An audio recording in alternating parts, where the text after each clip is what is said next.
held the line so strong. Through fire and shadow when nights are long. Now the echoes of courage call us to stand for the ones who gave all with their hearts in their hands. Heroes in our hearts, they're never gone. The spirit's a flame that's burning on. For every step they took, we take one too. Stand up for the ones who fought for you. Hi Preppers and Survivalists, Sapper Prepper here, Matt. You'll have to excuse the hair, I've not had a haircut in a while. Today I'm doing a video on the way British veterans are being treated by not only the government, but also by a fair few of the civilians. Now, in America, American veterans are treated rather bloody good, in fact. They're thanked regularly. I mean, a couple of times I've been thanked for my service, but, you know, a lot of the times people say, what did you do that for? What do you want to join the military for? There's nothing in it. But the reason why I joined the military was because I wanted to serve my country. That is, I suppose, people say, you know, what do you want to serve your country for? The government isn't worth fighting for. But it's not the government that I joined the military for. I joined the military for the greater good of my country, to protect the future of not only my kids and my grandkids, but for other people's kids and grandkids, to secure their future, but to also to give back to the greater good. People are probably going to be looking at this and thinking, new material, but it's the truth. You know what I mean? That when I went through the application process, I was asked, you know, what's your reasoning for joining the army? This lad that was with me said, oh, I want to join the army to go to war. But my response to that was, well, you don't join the army to go to war. You join the army to keep peace. You know, going back in my family, it's a big family thing with me. I mean, for instance, the old man's Bury, still got it. My granddad's Bury.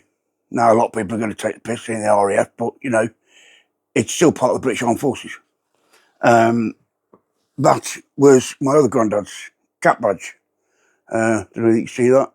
Royal Artillery. He was one of the 25-mile snipers. That is my other Bury when I second served.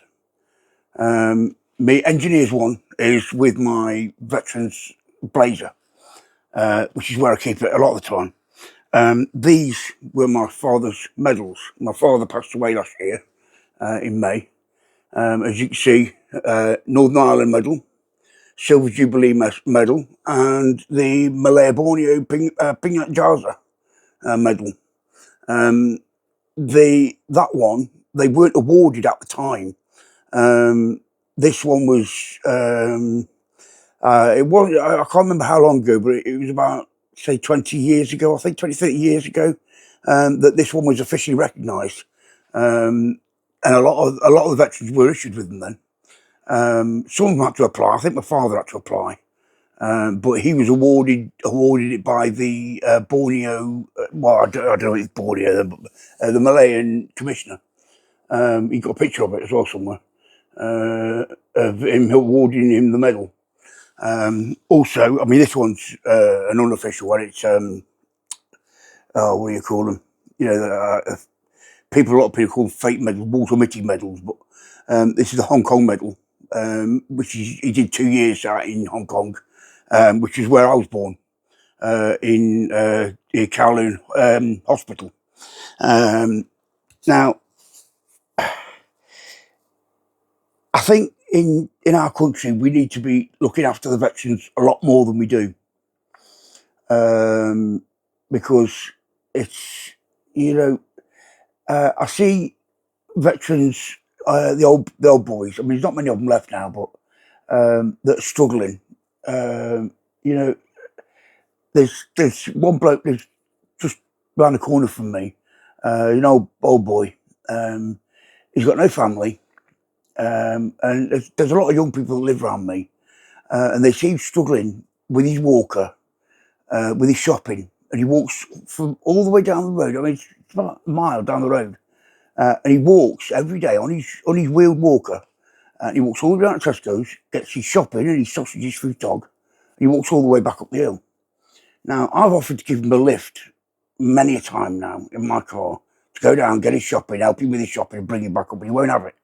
But a lot of these young ones around here could at least walk down with him and help him carry it back up. Or if they see him out and about, they could say, give him a hand carrying his shopping up. Or, you know what I mean? And they don't. They won't offer it. And I think it's wrong. On another subject as well, we need to be encouraging the younger generation to join up and serve. It's something that needs to be done, not only for their sense of well-being, of giving something back maybe, but also for the future of our country. There's a lot of turmoil going on at the moment within the world, with Russia and China. And let's face it, people, if we haven't got an armed forces, we're undefendable. And if, say, for instance, Russia decide, no, I've had enough here, I'm going to invade. If Russia turns up at our shores and we're defenseless, they're going to walk straight over us. They're going to plough straight through us, and we're finished. You know what I mean? And we need to start and look at our defence a lot more and decide, you know, come on. And I'm not enticing violence. It's not what this is about. This is about getting our military, our armed forces back up to scratch, back up to the numbers. Now, I'm not bothered what colour your skin is. I'm not bothered whereabouts in the world you come from.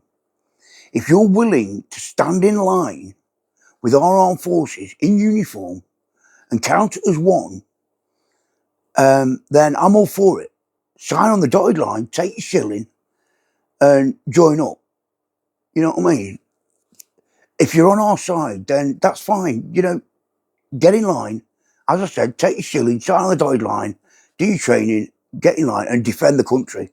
Because if there is a World War III on the way, we need our armed forces.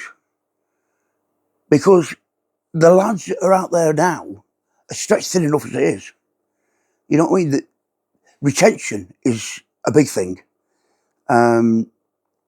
There's people retiring all the time. You know what I mean? Only the people joining up is getting less and less and less. You know what I mean? We need to start encouraging the younger generation to join up. And if that takes for me to come on here and do this video to say, come on, you know, just give it a chance. What have you got to lose? You see the videos now, and so they say, what's in it for me? And there's that one generation, that coloured lad, and he says, what was in it for me? He said, I got that coloured lad, and he says, I got the emotional strength to be able to talk to anyone. He says, I was shy at school. He says, but now, he said, I can talk to anyone. Because you know, probably the lads have built him up, and, you know what I mean, his training's give him the, not courage, but you know what I mean, the strength inside to be able to say, yeah, you know, I'm not shy anymore. You know, I'll talk to anyone. Because I've got my lads, we've got mates behind me. You know what I mean? I'm all booked up. So, you know what I mean? You've got to look in it. What is it for you? Well, you've got a steady job. Two, all right, the pay's not brilliant, but you compare it to most jobs nowadays. It's better than minimum wage, which is what some of them are getting now on these zero contracts. They're getting less than minimum wage. You know what I mean? You get to see. All right, let's take conflict out of the way, but you get to see a lot of the world. You know what I mean? You travel all the way around all the way around the world doing exercises. You know what I mean? That's not conflict. That's training. You know what I mean? You get to see all over the world. You join the Navy, you get to travel the world on ships. You join the Air Force, you get to travel all over the world I mean, look at Cyprus. You know what I mean? Cyprus is a nice place, really. It's sunny. You know what I mean? Good grounds there. You join the Marines. I mean, let's face it, the Marines travel all over anyway, don't they?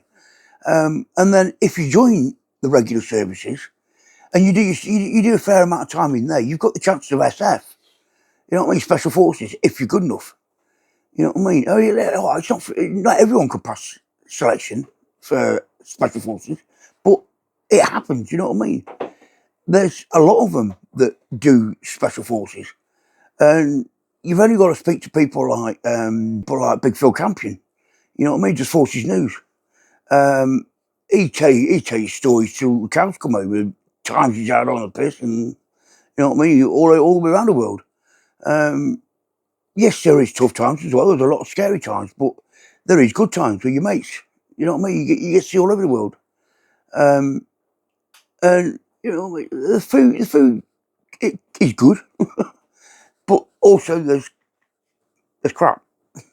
You get a lot of that squaddies, especially with the civilian companies that do the scran on base.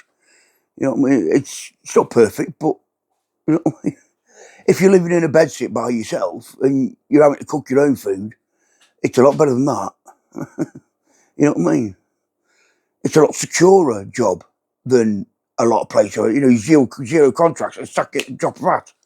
You know what I mean? You can't get that in the military. You know what I mean? You've got to do something pretty bad to get court-martialed and dishonorably discharged, to get kicked out.